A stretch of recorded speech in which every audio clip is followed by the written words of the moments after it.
Okay, welcome back. So obviously we like to cover the news as seriously and as impartially as possible. However, sometimes we just love a good headline. And we have been talking past few weeks about Rexit and its exit from Whyalla. And Jake has coined this is now Jake's thing, but we are claiming this as Australian Aviation. We're now calling this exit of Rex from Whyalla Rexit. It's brilliant, isn't it? It is. I mean, just forget the story. Let's just talk about the creative process that came to Rexit. Well, okay, I'm sure you're intimately acquainted with Brexit, Adam. I'm sure you're intimately acquainted with Brexit. Yes. So what I did was I took the B off. It's genius. It is. Yeah, it's genius. No, that's simple. It really was. But with this whole, I believe that there is also like a Rexit movement, which is like suggesting that parts of northern Victoria and southern New South Wales break away to form their own state or something. But you made didn't this. WA claim that already? Wasn't that Waxit or something? Something like Rexit's that. Rexit's much more pure. I mean, that works beautifully. It really does. Anyway, we should probably talk about the story itself. So essentially, the start of this is that Rex have exited serving Whyalla because Whyalla are passing on the screening costs to the airline. And this has rumbled on. There's been a lot of bad blood. I don't know if that's a Taylor Swift song. We're covering that later. We're covering that later. Well just too many puns, isn't it? Just spitting them out. So there's been a bit of back and forth. They're both at each other's throats. They're both very unhappy. Jake, tell us what the latest is.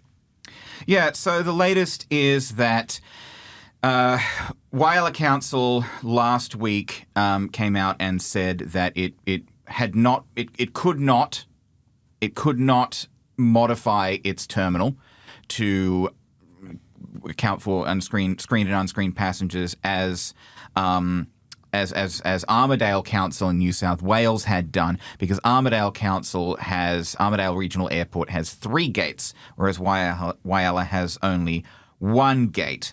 Now, Rex came back this last week as well. We may have talked about it on the podcast where, the mayor of Whyalla was saying that Rex has been defaming his council, saying that they have been pandering to Qantas, that they have been deceitful and deceptive, etc., etc.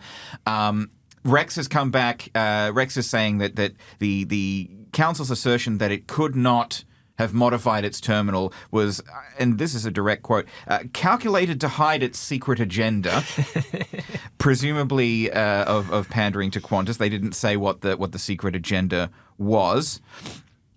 But National Airports Manager David Brooksby for Rex says that Rex, more than any other party in Australia, has the most experience in screened and unscreened departures from regional airports. We are intimately familiar with the modifications needed.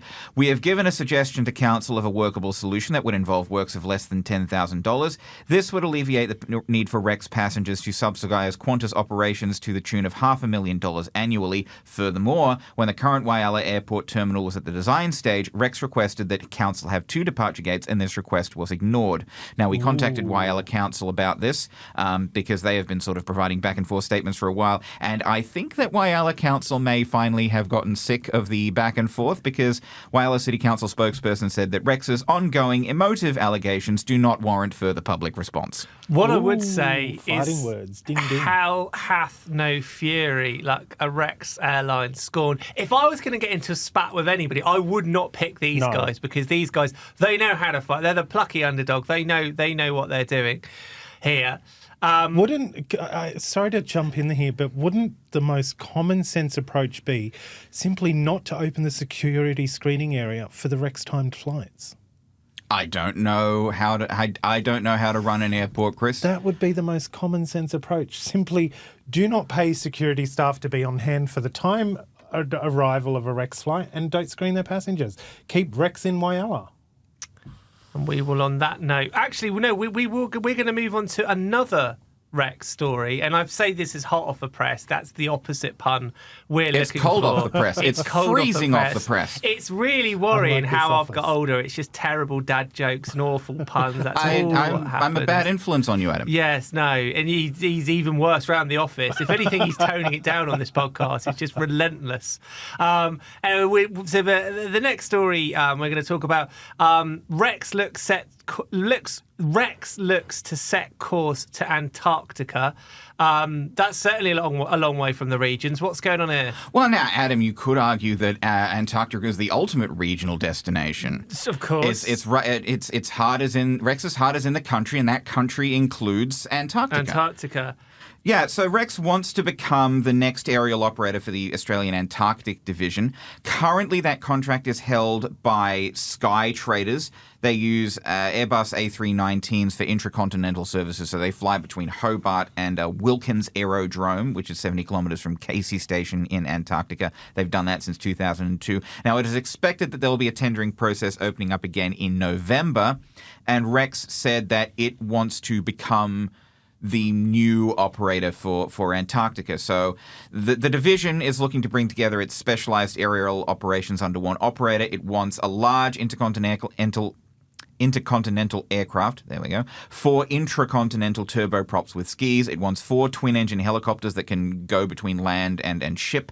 It wants a significant scaling up of uncrewed aerial system capability. Rex is saying they've appointed an Antarctic project manager, Craig Martin. He says that the program requires an operator with a deep knowledge of aviation across a whole range of platforms, as well as proven organizational excellence in operating special missions. He says, quote, "We believe there is no better Australian candidate than the Rex Group with its expertise in operating a fleet." They really missed the opportunity to say Rexpertise. "In operating a fleet of 150 aircraft in every state, ranging from Boeing 737-800NG, Embraer E190 airliners, de Havilland Dash 8-400 turboprops, over 55 Saab 340 turboprops, one of the largest fleet of Beechcraft King Air aircraft in Australia, and the recently introduced Pilatus PC-24 jets." He says, "We also have deep knowledge of special mission work, having carried out tactical flying for the Department of Defence for 20 years, as well as specialised aeromedical services for over 12 years as the selected air ambulance operator for both the state governments of New South Wales and Victoria, with another 10 years running on both contracts." They've even assembled this panel to guide their bid ahead of the tendering process. So Rex is very serious about this. So if they do win this, Chris, obviously, he's in charge of this at Rex. Obviously, we need a press trip on this. We need to go and see this first. How Craig, you're not going to get a trip if you call him Chris. That's really bad. Yes. It's cold off the press. It's cold off the press. Forgiven. Yes. So apologies for that, Craig. But anyway, if you can overlook that slip, we're going to need a press trip to go out there and see this firsthand. Which one of us three is going then? Ready?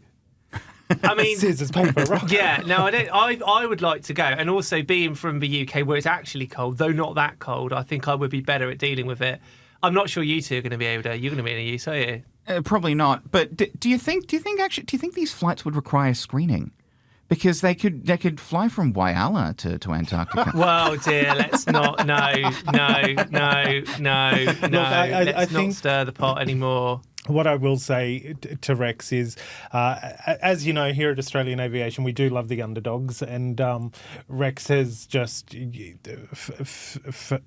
I guess, since they've introduced the jet into their fleet, they've consistently been seen as the underdogs, and they've come out swinging. So, you know, hats off to Rex, and good luck with the bid. I think it's exciting news for the team at Rex. That having been said, you'd have to think the Sky Traders would be the smaller operator here, because they've only got a couple of A319s and a few other smaller planes. So they might be coming into this with it. It might be that Sky Traders is the underdog. Could be. Very true. Competition never hurts, and good luck. Good luck to all. Good luck to all involved. All parties involved.